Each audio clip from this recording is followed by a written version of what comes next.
शहर में रहने वाली निहारिका की शादी गांव की राम से हो जाती है।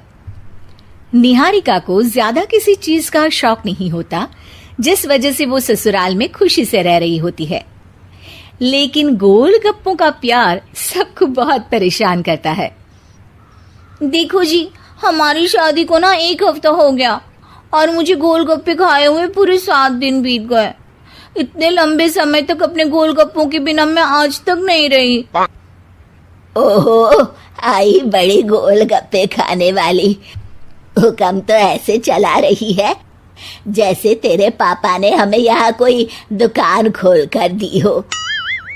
बेटी तो दी है ना, अब उसे थोड़े गोलगप्पे तो आप भी खिला सकते हैं ना। अरे देखो तो जरा, नास पीटे गोलगप्पों के पीछे कैसे कैंची की जैसी जुबान चल रही है इसकी। देखिए मम्मी जी, आप भले मुझे कुछ भी बोलिए, लेकिन अपने गोलगप्पों के लिए मैं कुछ नहीं सुन सकती। हाँ, अरे मैं तुम्हें गोलगप्पे खिला दूंगा, थोड़ा सब्र तो करो। पिछले 7 दिनों से सब्र ही तो कर रही हो ना। अरे गोलगप्पे ही तो है, इतना बेचैन क्यों हो रही हो? आ जाएंगे।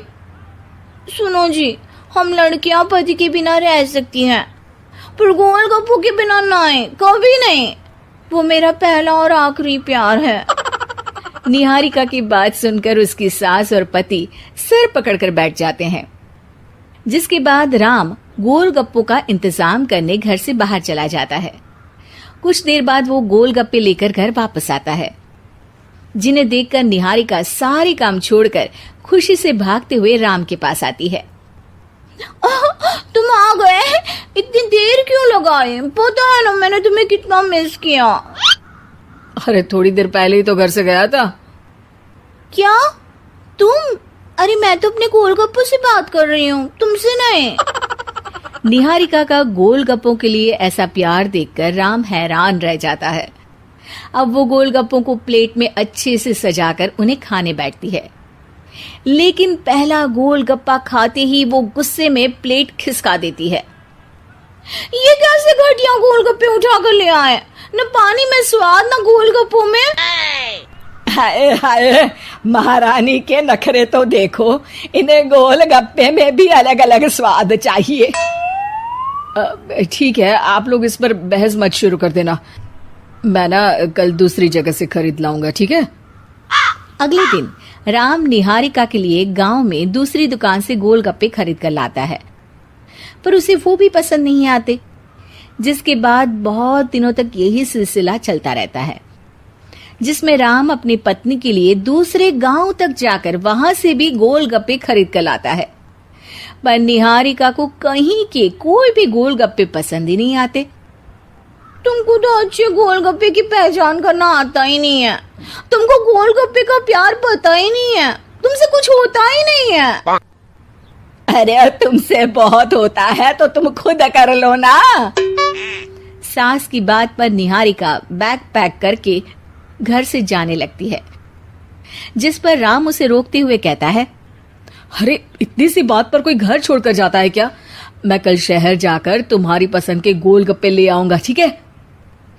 आपको कहीं जाने की जरूरत नहीं है, मैं ही शहर चली जाती हूँ और घर छोड़कर नहीं जा रही, गोलगप्पे खाने जा रही हूँ।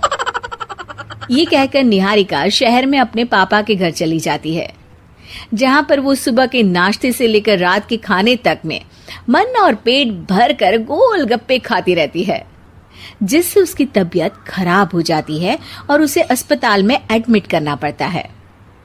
फूड पॉइजनिंग है, जंक फूड बिल्कुल बंद करना होगा। लो, बहुत गोलगप्पे गोलगप्पे करती रहती थी, कर दिया ना गोलगप्पे ने बीमार। और खाओ अब। माँ, इसके बारे में हम घर जाकर बात करेंगे। कुछ दिनों में निहारिका ठीक होकर अपने ससुराल वापस आ जाती है, जिस पर एक बार फिर सास बहू की नोकझोंक शुरू हो जाती है। अब थोड़े दिन अपने प्यार से दूर रहना, नहीं तो इस बार सीधा भगवान के घर पहुंच जाओगी। इस बार सास की बात का कोई जवाब दिए बिना निहारिका अपने कमरे में चली जाती है। बीमार होने की वजह से निहारिका गोलगप्पे तो खा नहीं पाती, लेकिन अभी भी उसके मन में हर वक्त उन्हीं के ख्याल चलते रहते हैं। हाय मेरे प्यारे गोलगप्पे, इस कल मुझे फूड पॉइजनिंग ने मुझे मेरे प्यार से दूर कर दिया। मेरे गोलगप्पों, मुझे तुम्हारी बहुत याद आ रही है। अगर मैंने तुम्हें खाया तो मम्मी जी तानों के ही गोलगप्पे बनाकर मुझे खिला देंगी। एक दिन निहारिका अपने चेकअप के लिए डॉक्टर के पास गई, जिसकी घर से निकलते ही राम रसोई में जाकर कुछ करने लगता है। शाम को निहारिका के घर वापस आते ही उसकी सास कहती है, शक्ल से तो लग रहा है कि डॉक्टर ने थोड़े और समय तक गोलगप्पे बंद कर दिए। अच्छा है, कम से कम अब हमें पूरा दिन गोलगप्पा पुराण तो नहीं सुनना पड़ेगा। सास की बातें सुनकर निहारिका चिढ़ते हुए अपने कमरे में जा रही होती है।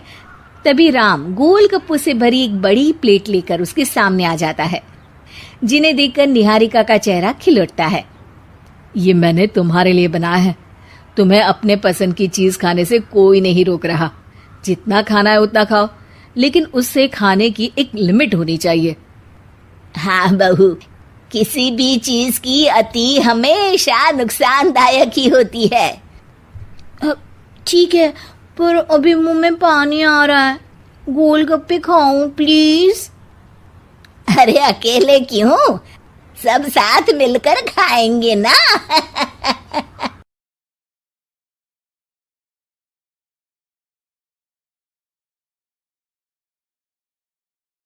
लॉकडाउन से पहले गीता के घर का नजारा कुछ ऐसा था कि रोहन ऑफिस जाता था और शिविन स्कूल।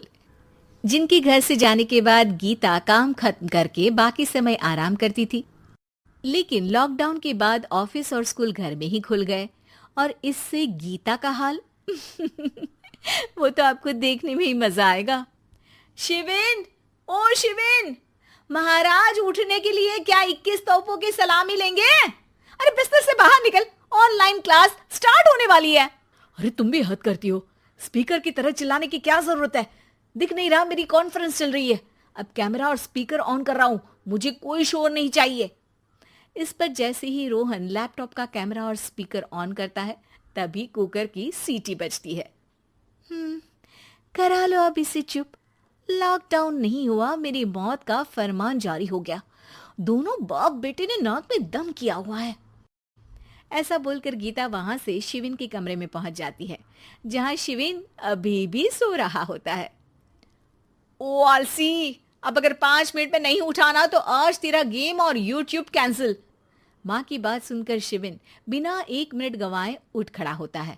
उठ गया, अभी नहाकर भी आता हूँ। ये नाटक कहीं और, मुंह पर गीला कपड़ा मार और पढ़ने बैठ। शिविन की ऑनलाइन क्लास स्टार्ट हो जाती है, जिस पर गीता उसे वहां बिठाकर रसोई में चली जाती है। थोड़ी देर में उसे कमरे से कुछ आवाज सुनाई देती है, जिसे सुनकर वो कमरे में वापस आती है। हाय राम, तुझे क्लास अटेंड करने के लिए बोला था, कैमरा ऑफ करके बिस्तर पर नाचने के लिए नहीं बोला था। मम्मी मुझे कुछ समझ नहीं आ रहा, आप बाद में पढ़ा देना ना, वैसे भी अटेंडेंस तो लगी गई है। हाँ बेटा, जरूर बन जा। तू अभी से हम सबका बाप बन जा।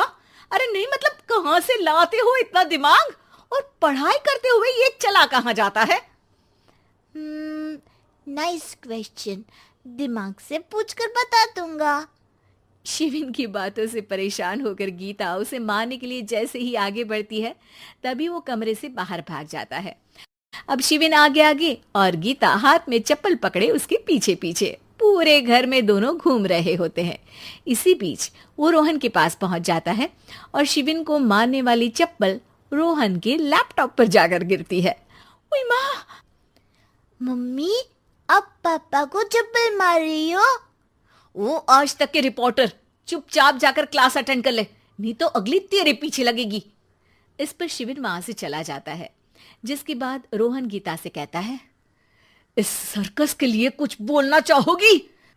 अरे क्या करूं, जब से तुम दोनों घर में रहने लगे हो, घर अपने आप ही सर्कस बन गया है और मैं तुम्हारी नौकर। कभी बेटी को संभालो तो कभी बाप के नखरे उठाओ। इन्हीं सब उथल पुथल में दिन बीतते रहते हैं, जिसमें हर रोज घर के अंदर कुछ नया सियप्पा खड़ा मिलता है, जो ज्यादातर शिविन और रोहन के ऑनलाइन स्कूल और ऑफिस से रिलेटेड ही होता है। एक सुबह, शिविन चल उठ, आज की क्लास जल्दी है। कैमरा ऑफ करके आप अटेंड कर लो। अरे ऐसे छित्तर पड़ेंगे, दादी नानी सब एक साथ याद आ जाएंगी। गीता की लाख मशक्कतों के बाद क्लास तो खत्म हो जाती है, लेकिन उसके बाद शिविन फोन इस्तेमाल करते हुए इंस्टाग्राम रील बनाने लगता है। रसोड़े में कौन था? तुम थी, मैं थी, कौन था? कौन था? हाँ, मैं गरीब हूँ, मैं गरीब हूँ। अरे ओ गरीब के बेटे, आजा, मैं बनाती हूँ तुझे गरीब। मैं बताती हूँ रसोड़े में कौन था। पढ़ाई करने बोलो तो इनकी माँ मर जाती है, और ये पागलपंतियां जितनी मर्जी करा लो। गीता शिविन को डांट रही होती है, तभी रोहन बीच में बोल पड़ता है। अरे बच्चा ही तो है, इतना गुस्सा क्यों कर रही हो? बेटे का साथ देने की इसी एक कोशिश में अब शिविन के साथ साथ रोहन भी गीता के गुस्से की सूली पर चढ़ जाता है। अगर बेटे पर इतना ही प्यार आ रहा है तो इसे क्लास अटेंड क्यों नहीं कराते? इसका होमवर्क क्यों नहीं कराते? उस समय तो बहुत जल्दी मीटिंग आ जाती है।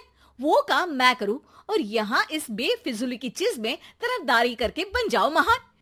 हे भगवान, कोई तो इनके ऑफिस और स्कूल खुलवाओ, मैं इन्हें और घर में नहीं सह सकती। अरे कुछ और मांग लेती, क्योंकि तुम्हारी ये विश इस साल तो पूरी होने से रही, कोरोना। हाय, नास पीटे ने जिंदगी ही बर्बाद कर दी।